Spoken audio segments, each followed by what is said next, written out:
Welcome to the Bearded Tits podcast, the nature-based show hosted by me, Jack Perks. Each week I'm joined by a guest from the world of wildlife television, art and science. We take a light-hearted look into what makes these people tick and connect with the natural world so strongly, with new episodes out every Tuesday. This week I'm talking to Matt Hayes, and this is part of a series of podcasts all month talking to well-known and famous anglers. I'm also working on a crowdfunder this month, Britain's Hidden Fishes, which I'm aiming to make a 1 hour long film on British fish. Think Blue Planet, but on a much smaller budget. There's a link to that in the description. Don't forget you can follow us on Twitter @TitBearded, and there's now a Facebook page, The Bearded Tits Podcast. Now it's fair to say that Matt Hayes is one of the most recognised names in British angling, having been on TV for more than 20 years and appeared in over 200 programmes. Whether he's on his solo adventure or paired up with Mick Brown, his programmes are widely regarded as some of the best angling TV programmes made, with The Great Rod Race, Lake Escapes and Total Fishing being among highlights. I speak to Matt about his start in angling TV, how it's changed over the years, and how salmon fishing has taken up a lot of his time in recent years, along with quick-fire questions at the end, like favourite fish, venue and methods. Here's the chat. Well, thanks for joining, Matt. You're welcome. How are you doing anyway? You keeping well? Yes, I'm absolutely fine. I'm in Norway. The area of Norway where I live is just about the safest place in, if not the world, certainly in Europe. I saw a map the other day and it showed the whole of Europe and Greenland and Iceland. And it marks everywhere green, yellow and red. So Britain's red, Sweden's red, Denmark's red, everywhere's red, France, Germany, the lot. Yellow's the next best thing, but green's the best. And the only green place in Europe is the county that I live in Norway. You mentioned Norway there, but you do spend, isn't it kind of, I don't know if it's 50-50, but you spend a lot of time in the UK as well. Is it like the summer and then you go back for the winter Norway or roughly, or you kind of go... It used to be mainly the other way round, actually. Oh, okay. Sorry, right. Our salmon season is in the summer, between June and the end of August, beginning of June to the end of August. And this place is a salmon fishing lodge in the summer. The family here, my wife's family, have been doing that since 1882, when the first Brits came over here to visit. And we've still got that tradition going today. And these days we're a thriving, quite internationally renowned salmon fishing lodge on probably the best salmon river in the world now, or at least the most of the accessible ones. That's the Gala, isn't it?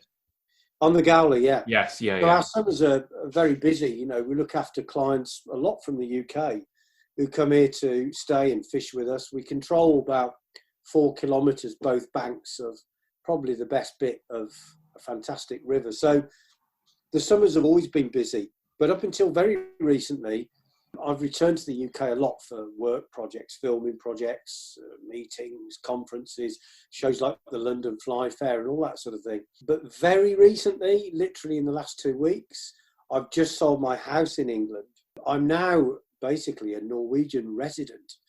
Having said that, I've still got a lot of work and projects and ideas that really are based in the UK. So when COVID lifts and things become easier, I will be coming back, and I'm hoping to be back in January or February, because me and Mick Brown have been planning some fishing trips now for about, well, a year almost, and it just seems like forever, and we're desperate to go. So fingers crossed. It won't be the end of my time in the UK, but nowadays, Jack, I've got a family over here. I've got 3 kids, 2 in Scotland, 3 over here.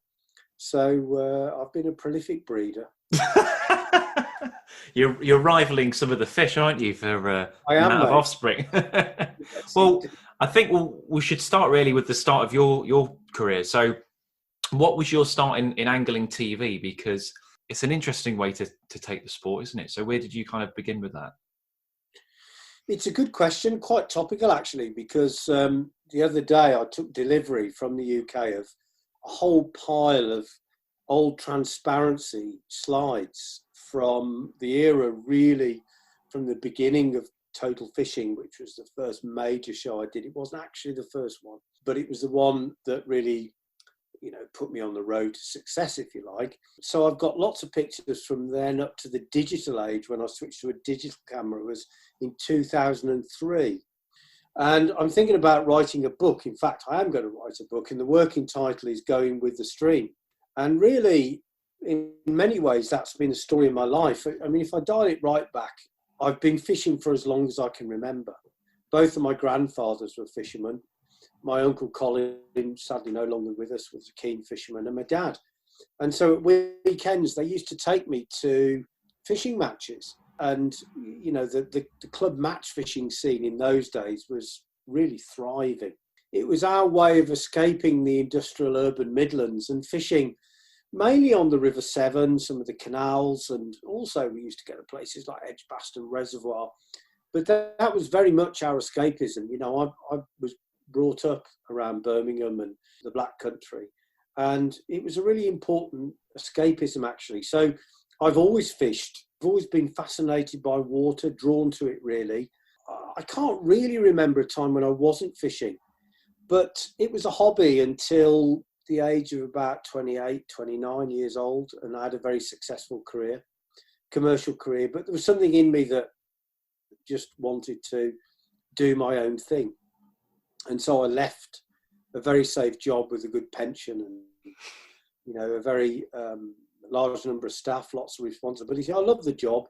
I didn't like company politics. I hated it. I just wanted to get on with my job. Swapped it for angling politics now. Yes, a little bit, I suppose. Of course, there's no such thing as a perfect world, but the world of angling politics is minuscule compared to some of the corporate stuff. Yeah. And so I embarked on a career, originally not with the idea of pursuing in angling media. That just kind of happened at the same time. And I got picked out by Angling Times, made a couple of fishing videos, as they were then in the early days, which then got picked up ultimately by Sky Television. And I made a couple of series of a thing called Fish Tales for Sky, and they were very short 5-minute shows that went on when the Premier League started. They went on with the Monday Night Football, and they were very popular. I didn't realise at the time that the commissioning editor was the next door neighbour of another fairly well-known angler at that time, and I won't say his name because it's not really relevant. But after we'd made a couple of series of fishing tales, I went to this meeting with this guy called Roger Moody. I hope you're watching this, Roger. You're probably not. You're probably brown bread now. But if you are alive, you'll remember that you told me that I should give up my television career because I was no good at it. And it was a devastating, crushing meeting, all based on his relationship with this other person, really, whom he felt he probably owed a favour or whatever. And as a consequence of that meeting, I was quite depressed and I almost gave it up. But it was the people around me who persuaded me, no, this guy doesn't know what he's talking about. Don't listen to him, Matt. And so I bounced back. Discovery contacted me and said, look, we love what you're doing and we want you to make a series for us. And by the way, we'll pay you. They didn't pay us a lot. People think I've earned huge amounts of money out of fishing. I haven't. But that's never been the reason why I did it in the first place. No. So I started making shows for Discovery. And it went from there, really, Jack. As time went by, I got more and more control over the content as my relationship with the people at Discovery improved. And it went on really pretty much unchecked until about 6 or 7 years ago when we experienced a financial crash. And for Discovery particularly, they lost so much budget that it was really impossible to make shows for the sort of sums of money that they wanted to pay, So at that stage then, I really took control of my own media. And I realised that if you were going to survive, I had to have my own network and my own media. So I invested huge amounts of time in social media and building that up and creating my own network. And to be honest, I've never been happier because really a lot of people say to me, when are you going to make another television series? But I don't need to. I can make my own stuff now and I enjoy it more. And to be honest, it's better.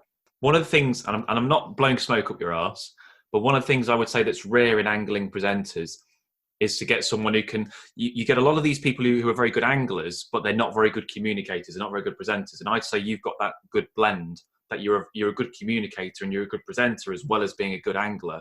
And arguably that's more important. I mean, if you're doing a fishing program, you've got to catch the fish, but you've got to sell the show. You've got to be passionate to engage people. And I think that's something, not pointing any fingers at anyone in particular, but we've lost a lot in angling TV now, where you get these people who they're good anglers, but they're just not very engaging to watch in particular.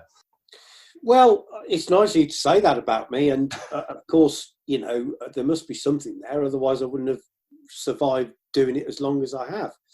But I just rode a wave, really, Jack. And at the end of the day, you've hit the nail on the head. The differentiating factor, there's 2 or 3 things, one of which is work ethic. People have no idea the work that I put into driving forward to make this stuff happen, because it doesn't happen on its own. The comment that I get from people, which, you know, you just have to live with what you've created, really, but it's, why don't you make another television series? Well, you know, I can't just pick up the phone and say, oh, I think I'll be on the telly tomorrow to a television producer. It just doesn't work like that. And, you know, half the time you're fighting their idea and vision of what fishing should be. And I was always very rebellious with that. I always insisted I made stuff to some extent on my own terms. You've got to have a bit of give and take. But what people don't realise, I think they think that fishing is like, I phone up Mick, hello Mick, shall we go perch fishing tomorrow? Oh yeah, right. And these cameras just follow us around like magic eyes.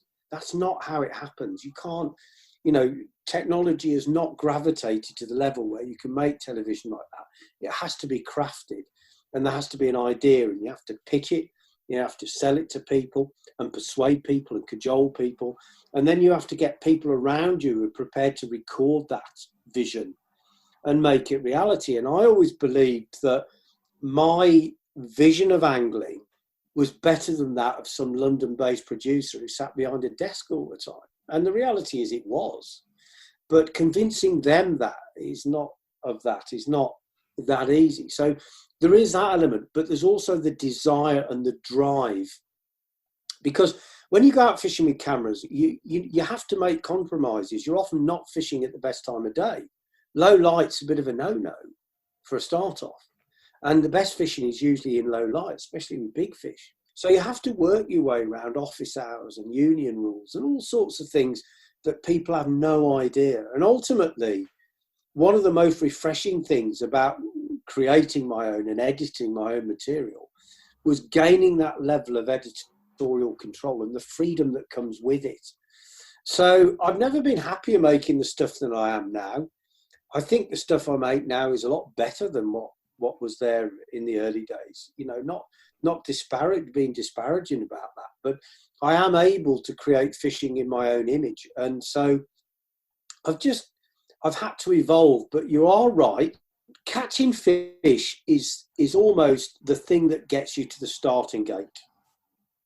And if you're not very knowledgeable and also tactically aware, because you have to take account of timescales and circumstances and many, many curveballs that get thrown your way. For example, when Mick and I go out filming, you'll have no end of people come bowling up during the course of the day and just start talking to us. And that stops us working.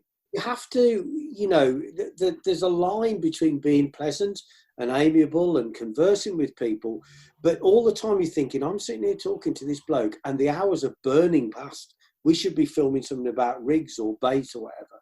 So it's a huge problem for me and Mick now, being on the bank, because we do get approached by endless people that actually do stop us working. And so, you know, we don't want to stop them because we love the rapport with them.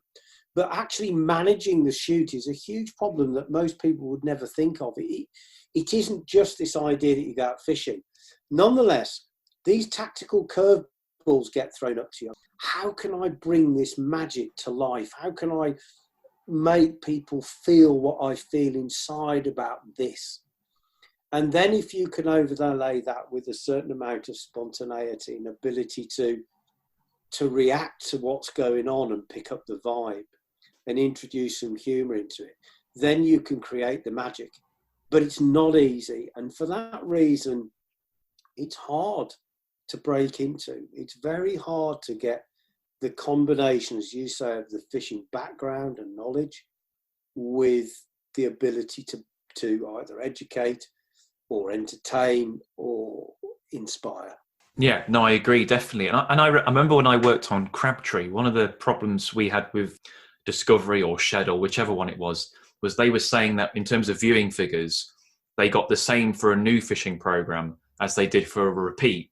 So they weren't very incentivized to commission a new program when they can just rerun, John Wilson, whatever, or Total Fishing, something like that, which is a shame.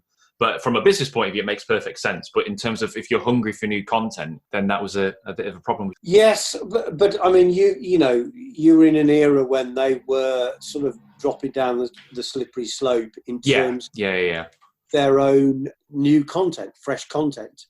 And it comes back to what I said, that, people who watch television, imagine it's just so easy. You earn fortunes doing it. It's so easy. It's not. No. It's very difficult. There's a lot of people competing for that. And you've also got to bear in mind that television these days, Jack, is not very powerful. Yeah. It's lost out to social media. Compared to social media, television now is weak. And, around 10 years ago, I noticed in the industry, this panic set in where they knew that streaming and some form of digital self-broadcast was going to be so important, but they had no idea how to accommodate it. They were so commercially naive and still are. I mean, I've worked with the Beeb since, and their social media and marketing was appalling. Well, it's funny you mentioned that, because I was just about to ask you about that series. So you were a judge on, was it The Big Fish? Was it? I think it had like two names. Right. Earth Wildest What? And if I'm right in saying, were they the same production company that makes Bake Off? Same powers that be. So yes. So you were kind of going into it there anyway, but what was it like working on that series then? Because obviously it's quite a different set. Because for anyone who's not watched that series, it was kind of like Bake Off with fishing. It was 8 or so contestants, and then each week they'd go somewhere else, and then it'd be yourself and Ben Fogle, if I remember correctly, he was on it. Yes. And then you'd have like a guest judge, and you'd all work out, for whatever reason, why they'd go. So what was that experience like, apart from piss poor social media? It was it was mixed, really, Jack, because I mean, I really thought, because I was effectively the Simon Cowell of fishing in that was my job was to judge the competition. And I've got to say that the people who took part in it, they did a good job in getting together a bunch of people of different characters and backgrounds and whatever. So that was absolutely fine. But where it fell down was that they made some very poor choices of venues that could have been avoided, particularly when we went to Laos, for example, which was a horrendous place that I have no desire to ever visit. And, there just were no fish there. And anybody with a small amount of experience, I actually said that to them before we went and offered my services in terms of the research element of the program. But that was politely. So why did they push for Laos then? Because I think it fitted this BBC vision of, the world and right, okay, a whole kind of BBC culture-ish thing. And won't it be wonderful? I mean, I remember people saying to me, "Isn't it wonderful?" No, it's horrible. There's no fishing. Polluted to hell. No, there's nothing wonderful about it. Quite honestly. Boiling hot, humidity in the 40s. In the near 100, temperatures in the 40s, people dropping with heat stroke, no fish. No, to be honest, I'm not going to gild the lily. I didn't like it at all. And there were mistakes of that nature made. It was quite a constraining framework. Parts of it were utterly fascinating. The crew were made up of some seriously talented wildlife cameramen and women. And they were a good team. They were very, very talented people. Too many producers. A little bit political. Ben Fogle was an interesting character. Ben really is the ultimate professional. And I know that his role in the series among anglers was heavily questioned. But I learnt a lot from him on a professional basis because he managed to detach from all of the politics of that shoot. And often I'd find him in a corner on his own. I remember saying to him one day, I said, "You don't mix it really, do you?" And he went, "Oh, no. He said, I'm here to do a job. And the best way for me to do the job is for me to get on with my part and leave them to get on with their part, and there the twain shall meet. And he taught me a lot about working in quite a busy, hectic environment like that with lots of personalities.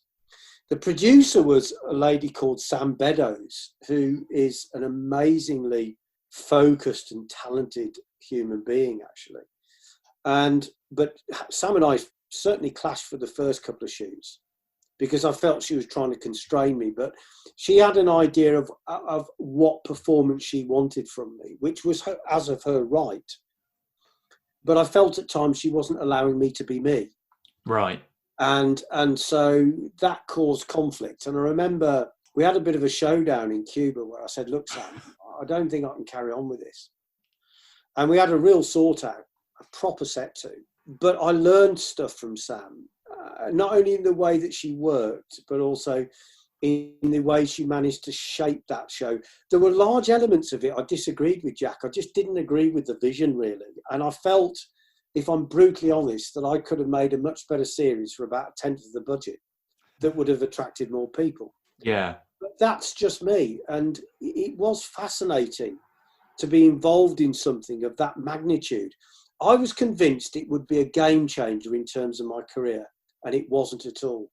It was the biggest disappointment in that respect. And the reason was that they didn't market it.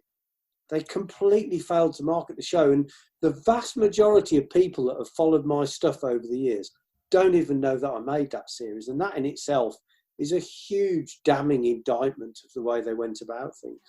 Yeah, you'd think a prime time slot on BBC Two, it would reach a lot of passionate anglers, but I wasn't allowed to share what I was doing on my social media. I mean, right. That's just madness. It's free advertising, isn't it? Totally. Yeah. And there was no marketing of the series at all. So it started with 1.2 million viewers, and it finished with 1.2 million viewers. Yeah. So it didn't. And it could have done so much more than that. But if you gave me a BBC Two slot now and said, "Hey, here's 10% of that budget," I'd show them some numbers. I'd be remiss if I didn't mention your partner in crime, Mick Brown. And I was thinking about this the other day.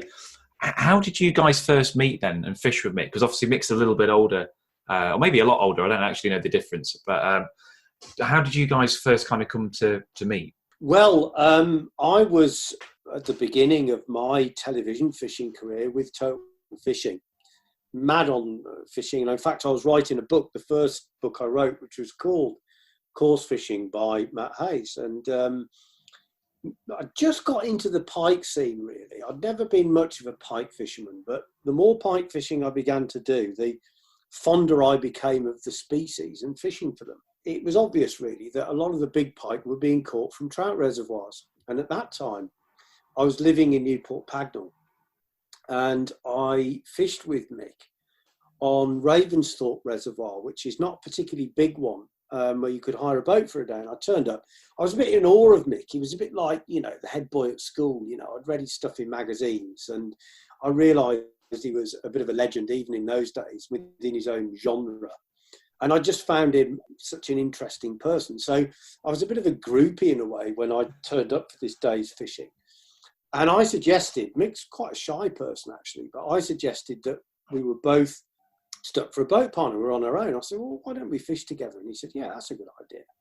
And we had a great day. And towards the end of the day, I plucked up the courage to say, look, I'm writing a book about course fishing, but I'm not very good at pike fishing.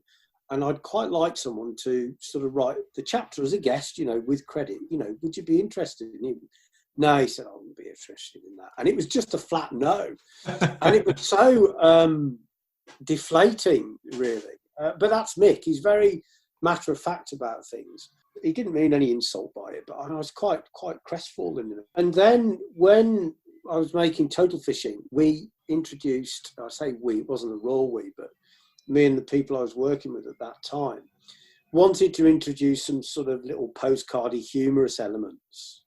And we had a thing called the panel, which was consisted of some fairly eclectic fishing friends of mine. And we did stupid things. People might remember it, like sampling pot noodles, seeing who could make the best sandwich, and getting Gord Burton and attached him his rod and line to a Land Rover once, because I'd just been in caught a great white in Australia, and Gordon said, "Oh, I'd love to do that." And it was the closest we could do was to actually hook him up to a Land Rover and let him play a Land Rover driving away. And it was just stupid stuff. And in fact, at that same time, we just started with Discovery. And I remember a guy called Chris something like that. He was a senior producer there, and he pulled me to one side at the Christmas party. And he said, "You know, you're not comedians. You really shouldn't give up your day job. Just stick to the fishing." And I remember saying, "Listen, mate, you're patronising me. I know what fishermen find funny because I'm one myself. You're not. So how would you know?" And basically, I ignored everything he said to me. And it was a massively, massively popular part of the show. People still talk about it now. And Mick was one of those characters. After Total Fishing had kind of run its course, I just wanted to do something different, really. I thought I'd like to do something that's a little bit more, less wham bam, smack bang in your face magazine show. I want something that's a little bit more of a script and a bit more gentle and a bit of time to develop. And I also had it in my head that I wanted to work with a partner and have some sort of foil. I just thought, you know, a lot of people are threatened by working with someone else. And I've met people like that in my career who are terrified of working with me. And I know the reason why, because they're worried I'll nick the job, you know, I'll get the gig. But that's never worried me. And I could see that the dynamic of working with someone else, that the two parts would be greater than the individual parts. Together, they would be more powerful. So I remember meeting with Leonie Hutchinson, who was Discovery's commissioning editor at the time. And Leonie said, well, I'm not sure really. You're the star of the show and the big personality, and we're doing really well with you. We want to team you up with new production because we think your production's weak.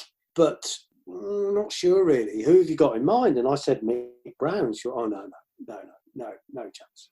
No chance. So over about 2 or 3 meetings, I just didn't give up. And I said, look, I know this bloke. And if I can recreate our friendship on screen, even half of it, you're going to have blockbuster shows. And eventually, Leonie, bless her, and I'm still in contact with her today, backed me.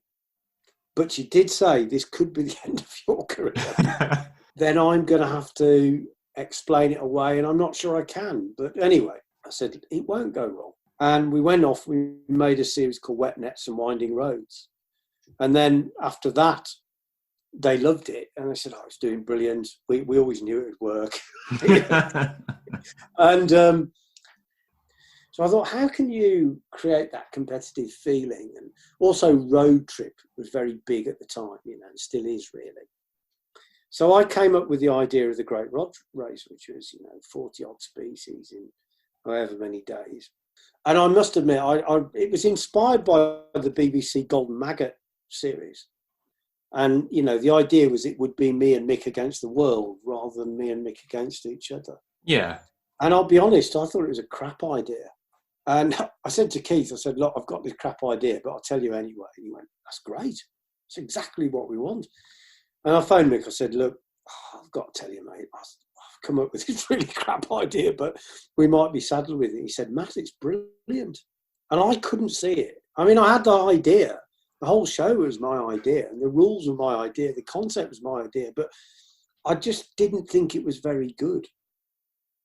And I could see more holes in it than strengths. And so we went off and made Rod Race. And of course, there was some magic there that, you know, propelled it into being. I don't think it's ever had it's never had the credit in a way for the success it deserved, because I know of a couple of polls that were conducted. I've never been an establishment character, and it didn't suit the angling industry for me to be the biggest name in it. But I know how successful that series was. I was going to say, I think it's pretty well fondly remembered among anglers. You know, I mean, it's always passion for angling's the top. I'm sorry, that's just the way it is. But I think Great Rod Race is it's up there. It's a fantastic series. It's a great idea, and it's something different than carp, carp, carp. So it's I think it is very fondly remembered among anglers now. Then. Yeah, it's really nice of you to say that. And I know that it is because I've seen some of the surveys that have been done, etc. And of course, the person we haven't mentioned is John Wilson, because, I mean, I was a Wilson fan, bought one of those Wanderer waistcoats, ridiculous corduroy thing. Yeah. But I just found Wilson's early shows really, really captivating. Especially that one he made in a Weirpool on the Wensum when he was after Big Roach and caught a couple of bream. And, yeah, I remember that. Double figure, weren't they? I don't think they were quite that. Were they not? Okay, they were chunky though. But he had a white top to his rod. Yeah. And of course that spawned this whole thing where everybody had to have white. I mean, I met John many times actually, and he was a great guy. He was always really good about me. Because I was snapping at his heels all the time. People were constantly saying to him, "Oh, what do you think about Matt Hayes?" Expecting him to, "Oh, he's not very good," Never once did he do that. I know he didn't, because people are only too happy to gossip behind someone's back. John was always very, very, very complimentary about me. And in latter years, we got to chat quite a few times, and I developed. I mean, he could be cantankerous, Wilson. He could be quite difficult with people, Yes, I think he was an alpha male, wasn't he? He was, yeah. But I always got on well with John, and I respected his professionalism. He could write, he could take photographs, he understood a script, he understood entertainment. I think he was a wonderful broadcaster, really. So we mustn't leave Wilson out. Passion for Angling, of course, I mean, it was beautifully filmed. I think I disagree with you a little bit now. That there are times it looks a bit twee. But it's easy to say that in hindsight. It was, of course, beautifully filmed. And Chris Yates is a genius. I mean, he wrote probably one of the finest pieces of angling literature of modern years when he wrote Casting at the Sun. I mean, for me, that's a top 3 book. And Yates, I've met Chris several times. We're chalk and cheese, really. But I really admire him. He's an eccentric. He's a one-off character. Bob James, well, I won't be so enthusiastic about him if I'm telling you the truth. But nonetheless, you're right, they created some magic. So I think rod race was kind of heralded in a new era. And now that's gone, and you look at the modern programmes, especially that people like Ali and Dean are making. And it's not the way I would make programmes, but nor should it be. Because I didn't make programmes like Chris Yates or John Wilson. I made programmes my own way. And therefore Ali and Dean, the most well-known ones now, I think, they're making fishing for a generation of people who didn't grow up with me. They're growing up with those guys. So everything moves on. I think there's always room for quality, Jack. And that Passion for Angling vibe, which is to celebrate. What Passion for Angling did was it got to the heart of the matter, which is why people go fishing, and it celebrated the sport. And you look at the delivery now in modern times, and you can think of a million ways that you could really crisp it up and make it a lot better. But in its time, it was unparalleled in its way that it actually transmitted this. What it did was it enabled a guy who'd always struggled to explain to his missus why he goes fishing to say, that's why I do it. What I think, I mean, it might be biased because I'm a cameraman myself, but the thing, it's not so much Chris and Bob, it's not so much the fishing, it's the cinematography is phenomenal. And that's really because Hugh spent, I think he said, because Hugh's on the podcast the week after you're on this. So I went and interviewed Hugh a few weeks ago. And it's just the levels that he went to get the shots, and he was a perfectionist. I think he doesn't like me saying that word, but he was a perfectionist. It was phenomenal. So you mentioned you've worked all over the world, but I wondered, is there anywhere in the world that you haven't fished yet that you'd like to? No, I don't think so, Jack. I mean, yes, obviously there's many places that I haven't fished, but no, there's no burning ambitions in terms of destinations. I would quite like to go to Greenland because they've got incredible Arctic char fishing out there, and I would love to see that. Is that the pelagic ones?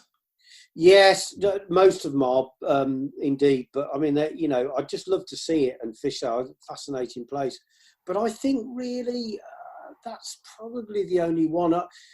My days of yearning to travel are pretty much over. When I came here to Norway, initially over 20 odd years ago, and then on the latest incarnation about 16, 17 years ago, when we made Lake Escapes, I came home in a way. I felt that I'd come home. I'd always liked Scandinavia. I'd spent increasing amounts of time in Sweden, pike fishing actually. Then I came here, I got into salmon fishing in the end. People always say, you know, what part of the beautiful young woman who's 20 years younger than you and owns a stretch of one of the best salmon rivers in the world don't you like? You know, there wasn't. People think that, but that's not the case. I've been always able to fish wherever I want, and still can. I can blag a fishing trip anywhere in the world. But, so that was never part of it for me, and I miss. At times, especially in the winter, I greatly miss the course fishing, you know. But that's gone. I've got a young family here now. I enjoy my life here. I enjoy my fishing more than ever, actually, the course fishing as well as the fly fishing. But I just don't desire to globetrot anymore. No, and I guess when you have got the Gala on your doorstep, then it's a pretty nice local patch to have to cast a fly out to. Yes, well, I mean, I got into fly fishing like every other form of fishing. I mean, I can remember lots of chapters in my angling career where people in the media and from within the industry would say to me, "Oh, no, you don't want to get into that fly fishing. No, stick to what you do." And you know, I've always tried to push boundaries and barriers, and it's never been about the commercial side for me. It's always been about the fishing. The commercial side's had to follow the fishing. But, you know, when I'd done a massive gambit of coarse fishing and, you know, catching lots and lots of big coarse fish, I began to want to experience different things. And when I went to Cuba, I really discovered the joys of lure fishing, initially for tarpon and snook and, you know, species like that. And then fly fishing for bonefish as well. So that kicked off the love of what I'd call sport fishing, where I didn't want to dangle a bait. I wanted to feel the bite or see the bite. And that's lure fishing and fly fishing. But I realised there was so much I had to learn about both. And so I went on this huge journey, you know, it's probably taken 20 years to the point of, I took it back home. I thought, well, I need to get better at lure fishing. I was probably the first person really in the UK to spend a lot of time targeting zander on lures. You'll remember that. Yeah, we went zander fishing a few years ago, didn't we? When I started fishing for zander, people didn't fish for them with lures, mate. There was only one other person, and that was Chris LeBrant. And I remember phoning Chris. He lived down in Tewkesbury and trying to pick his brains, and he was really nice, but he basically told me nothing. So I set off on the Warwickshire Avon, never having caught zander before. I caught one on a bait from Ferry Meadows on the Need, and I cracked it. And I learned how to catch zander on lures and told Mick. Mick then went off and did the same things, and we had amazing success. So I got a real crossover from my tropical fishing into my coarse fishing, etc. And exactly the same thing happened with fly fishing. Initially, I was after tarpon and bonefish and permit, but eventually I ended up fly fishing for salmon and sea trout because I wanted to do the hardest thing. I wanted to catch fish the most difficult way, and probably the most difficult, most precious fish of them all, the migratory game fish, and also the wild brown trout, which is very different to a stocked brown trout. I mean, it's almost like chalk and cheese, really, in their behaviours and also degree of difficulty in catching them. You know, stock fish are very easy to catch. They're attracted to glittering, glistening things, and you can provoke an aggressive response. But if you fish for wild fish, then you know, you are in a primeval mode. That you're appealing to instinct more than anything. And I wanted a part of that, and I realised I wasn't very good at it. And of course, you know, I've carried on learning, but I wanted to experience ultimately that. And I felt that probably the really hardest thing to do of them all was salmon, sea trout, brown trout, and char. Yeah. I hesitate to say grayling because actually grayling are very easy to catch on flies. Yeah, they're quite obliging, aren't they? They are very much so, but not. I still love them. Don't get me wrong, I love them. I'm going to end on a quick fire question. So I've got 5 questions that I'll just rattle off, and we'll just go what you think the answer is. So, what was the first fish that you caught? I'm not sure. I think It had fins. I'm pretty sure it was a stickleback. Oh, right, that's a good one. But in a net, because that's how I started. I remember fishing with tiddler nets, and my dad used to take me to Liso's Park in Hales Owen, where we'd fish for tadpoles in the spring, and red butchers, as he called them, which were, the male sticklebacks. Yeah, beautiful coloration on them. And we used to catch them. I mean, sadly, you don't see so many sticklebacks now. I see more in Norway than I do in the UK. So I'm pretty sure it was a stickleback. The first fish on rod or line almost certainly was a gudgeon from the Staffs Worcester Canal, where I used to do a lot of my boyhood fishing. They were, I was going to say they're a first fish for a lot of people, but I don't think they are now. I think probably, maybe a few years ago they might have been, but not so much now. Not with the rise of commercial fisheries. I mean, no. One of the big regrets that I've got is that, kids can go out in a day and catch 10 species. Yeah. But none of them look like they should from most commercial fisheries. They're not glowing and bright and crisp edge to the fins. The tench don't look like tench. They look slightly off colour. Yeah. Grey, aren't they? And yes, they are. And that is the downside. There are upsides of commercial fisheries. But if there's a downside, it is that the actual representation of the species is somewhat disappointing. And of course, it's all the fun of the fair. I mean, I was in my 20s before I caught my first carp. And I've been fishing since the age of 3. I was 18 before I caught my first tench. It's a bit, I kind of take it for granted a little bit now. And I think, like you say with the gudgeon, a lot of the mini species get sidelined. I haven't caught a rough for, Jesus, donkey. I'm on a personal mission to catch I haven't caught one for so many years. But I'd love to catch a rough again. There's still a few on the Severn down on the Mucky Meadow. Okay. Which was overrun with them at one time, the Mucky Meadow at Bewdley. But like you mentioned Crabtree earlier on. I was, transfixed by Crabtree. I've always loved comic and cartoons anyway. And I was a huge collector as a lad of American Marvel comics. And with my son now, we're collecting them again. I've got the bug again. I've always enjoyed that form of art. And of course, Crabtree was a Bible to me, because many of the fish in Crabtree I'd never caught and was never likely to. I remember, reading the thing about bream and, them putting stuff into balls of clay so it'd get to the bottom. And bread was a bait we never fished with. We only ever used maggots. We were rough-arsed brummies, we used to buy. I can still remember the wax, the smell of the wax keep nets in the tackle shop, and the maggots in there, and the quill floats, and it was a magic world. And Crabtree was magic, and it was magic because it was slightly surreal. No, it was.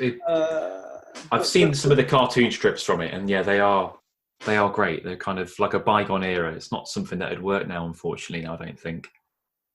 No, well, that's what I was talking about before, about things being in their time, Jack. I'm sure there are things that happen now that it has the same response, because it'd be a YouTube video now, wouldn't it? Yes, it probably would. Yeah. And, I do think there is still room for analogue experiences. People still buy angling books. Why? Because there's something about seeing something in print that is quality, and quality is always quality. But there is so much choice now. But I think what we need to do sometimes is, when I was young and growing up in fishing, my enthusiasm was off the scale.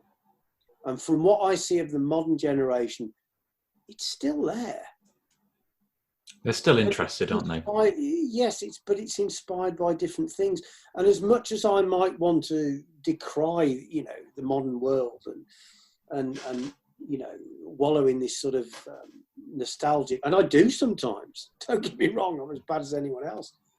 But I also recognise that, it moves on, and that it's not right for me to decry other people's passion and somehow say it's a lesser version than my own because I knew all the really good stuff. I just don't know, Jack. I'm older now, so I don't see the world through an 18-year-old's eyes anymore, unfortunately. No, well, I mean, I'm nearly 30 now, so I'm Wow. getting it. I know, yeah. You're an old man. I know, I am. I feel the cracks coming. Favourite fish?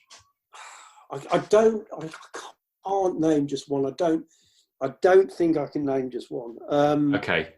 I've given different answers to this. That's the trouble. And that the truth is that it's always been the one I'm fishing for at the time. I think probably pike. Oh, okay. That's a good one. The thought of a 40-pound pike dropping over my landing net rim is mind-blowing. I can't think of another fish that might cause my legs to turn to jelly quite as much. I mean, I don't know how big it was. It was certainly over 25, but I've filmed a couple of big pike in my time. And when you see them, they're like units, they're like submarines, aren't they? And there is something quite impressive. So to think that there could be a pike nearly double that would be pretty incredible to see. So I can forgive you for that. I think pike's a good choice. Well, it is today. I mean, some people think it's chub because and I do genuinely love chub fishing. I do spend a lot of time, when I get fishing time in the UK now, I'm never happier than when I'm lure fishing or fly fishing for pike, perch, and zambia. Yeah. I caught my first pike on a fly actually a few weeks ago at Rutland. It was great. There weren't any little jacks, but it was great fun just kind of stripping these little flies and they're going at them. They were cracking. Yes. So it made me think, double figure pike would be great fun on the fly. Well, I've actually had 230s on fly. Wow. And myself and Mick, probably about 10 to 15, 20 years ago, that period, we had a real period where we were pike fly fishing a lot. And I go all in on everything. I'm tying the flies and, but I loved it.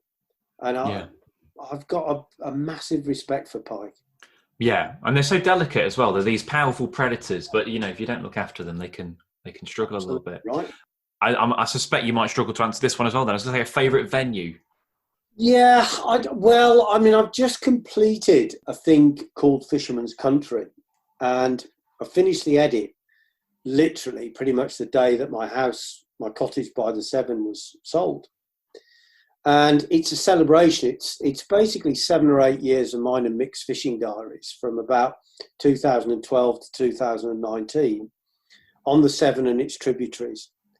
And it was a fitting thing to do, really, Jack. It was a nice way to bring to an end that sort of chapter in my life, I suppose. The Severn, I grew up by it, really. It was the first proper river I fished as a kid, and I lived by it most of my life. So it would be difficult. But of course, now I live in Norway and we manage, and we're lucky enough to own part of this magnificent salmon river called the Gowler. So I feel hugely protective towards the Gowler, and I'm involved in some of the conservation aspects of that go along with salmon fishing. So it would probably be split between one of those two. And the canal. I've got to say, I love fishing the canal, the Stewpony Canal, the Staffs Worcester, around Stourbridge and Kinver, where I grew up. It's like going into another world. It might be on the edge of urban chaos. I think that's part of the appeal. Yeah. I always felt safe, and it was always such an adventure that I do love fishing the canal, mate. Still do. There's a bit of a juxtaposition with canals, isn't there? Because like you say, they're urban, but then you've got these corridors into the countryside as well. So, I can definitely agree with you. That's very well put. You should have answered that question instead of me. Your answer was miles better than mine. Well, I don't want to knock you off your pony, Matt. Have you got? Well, I suspect I know the answer to this one as well. But favourite method? Yeah, I'd say fly fishing, because I think it is the most beautiful way to fish. Yeah. So there's always massive room for improvement. I remember one of the most ridiculous things I've ever heard people say, and I've heard it quite often, is you'll talk to a fly fisherman about worm fishing for salmon and sea trout, and I say, a lot of skill in worm fishing, you know. No, there isn't. You could teach someone to worm fish for salmon and sea trout in about 10 minutes, but you couldn't teach someone to fly fish for them properly in 10 minutes or 10 hours or 10 weeks. No. So I've always regarded that as a completely stupid thing to say. And if you're one of the people saying it, please be ashamed of yourself, because I've spent a lifetime getting frustrated with fly fishing and how difficult it is. It's so bloody hard sometimes. I don't want to be derogatory about the other side. I'm happy if I'm ledgering, I'm happy if I'm spinning, I'm happy if I'm drop shotting, I'm happy if I'm watching a float. Trotting a float takes some whacking. Yeah, that's my favourite. Float down a current takes some whacking, I'll tell you. Yeah. That's right up there. It's a good method. You know, stop asking me to name favourite things. All right, well, my last one isn't a favourite, but the last question then before we go is, have you got an angling hero? Yes, I've got a few, actually.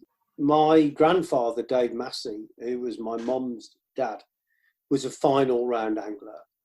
He was a working class man, grassroots guy, very, very clever guy, who could fish just as well for salmon and sea trout and, you know, trout as he could for coarse fish. He won matches, carpeted the house, won stuff to decorate the house in the days when people were very poor through his coarse fishing, but he was an equally fine game fisherman. So he's still my great angling hero. My dad is my hero, full stop, really. We've been together all through my fishing life, and you know, we've always fished together, and you know, because of that, he'll always be my fishing hero. Of people more latterly, a guy called Stuart Allen, who's Stu I met back in the 80s, and we've been friends ever since. We fished all over the place. He inspired in me the desire to go and catch bigger fish. And, you know, I can go on from there. I mean, Peter Stone was a huge hero of mine. And when I was a kid growing up, you know, I read Crabtree, and then I borrowed books from our local library. And, of course, I read Walker, as everybody did. But I preferred Pete Stone. Stoney was very down to earth. Walker was quite cantankerous and incredibly bright. Was Peter Stone the old boy who used to turn up on Total Fishing every now and again? Yes. Yeah, okay. Yeah. The name does ring a bell. He wrote a book called Bream and Barble. He wrote various books about his exploits on the Thames. I never thought I'd meet Stoney. I remember reading his books, which I borrowed from Bridgnorth Library, along with some of Walker's classics, you know, like Drop Me a Line, which is utterly brilliant. And Walker was unquestionably a highly intelligent, brilliant angler. But Peter Stone was a brilliant man. And he had heart. There was nothing twee or false or up his own arse about Stoney. And I'm not saying Walker was. Unfortunately, I never actually met him. But there was a slight arrogance about Walker's writing, which wasn't there with Stoney. Stoney always seemed to me to be a bloke that I could go fishing with and not be overawed, learn incredibly much from. And as luck would have it, I managed to meet Pete Stone one day in Oxfordshire, and I couldn't get over it. I mean, this man had been one of my fishing, albeit never having met the bloke, one of my fishing mentors. And I met this warm, generous, beautiful man who I instantly just like that. And, you know, he taught me something. I could never get over how much respect Stoney displayed towards me and how he would be incredibly, I'd say, oh, I went tench fishing, Pete, and I did this thing. Really? Did you really? And he'd lean forward. Did you really? And then he'd ask me a question. And I'd think, hang on, this bloke's forgotten more about fishing than I'll probably ever know. And here he is, intently interested in what I've got to say. And that was a remarkably humbling experience. And frankly, a mark of greatness. Stoney the man was better even than the bloke that I read about. And, you know, we talked about Walker. And one of the greatest things that was ever said about me, the only compliment perhaps that's really ever meant anything, because it came from him. Well, there was two things he said. There were two things he said which are probably the only compliments I remember. First one was that someone asked him towards the end of his life for the Barbel Society, what was the best day's fishing you ever had? And he said, it's when I went with Matt Hayes fishing for Rudd at Elstone. So number one, there was that. They then asked him in the same magazine, who's the best angler you've ever met? And he said, me. And somebody said, not Walker. He said, no. Matt Hayes was a much better angler than Walker. But you've got to remember that Walker lived in a time when things were there to be invented. Yeah. Now, I think he was wrong about that because Dick Walker did so many great things. But the very fact that he was prepared to say it about me, I can't tell you, mate, what that meant. I don't agree with it, but the fact that Peter Stone said that about me was, well, I never thought that would happen. It goes back to what we were saying earlier about when you meet, particularly with the job that you do and what I do, I get to meet a lot of people and you get the kind of the perceived perception of what they're like and what they're like. And then behind the cameras, there can be a different person. So it's always reassuring when you do meet someone and they are a genuinely nice human being. So it's a nice thing to have. Oh, mate, he was an absolute topper. Twice the man that I thought he'd be, if not more. And an incredible angler, an incredible countryman. But more than anything else, I loved him for his character. Which is what you want. He's a good guy. Well, look, Matt, that brings us to the end of the podcast. So I just want to say a huge thanks for joining me and having a bit of a chat. It's been a pleasure, Jack. I've watched your career and especially with the filming that you do, which I'm incredibly fascinated in. And, you know, it's a very difficult industry to make your way in the angling industry. And I wish you the best of luck with it, mate. So it has been my pleasure. Cheers. Look, take care, buddy. That was Matt Hayes. Always a pleasure to catch up with Matt, and it's apparent how hard Matt works behind the scenes. It's easy to think he just turns up with a rod and cracks on, but he puts a lot of his time, energy and effort into his programmes. He's recently announced he's working on a new series of Rod Race, so keep an eye out for that. And if you'd like to find out more, or perhaps do some salmon fishing in Norway with him, there's a link in the description. I hope you've enjoyed today's podcast. Do check out Britain's Hidden Fishes, and next week I'll be talking to Marina Gibson about the perceptions people have on women anglers, and are women better anglers than men?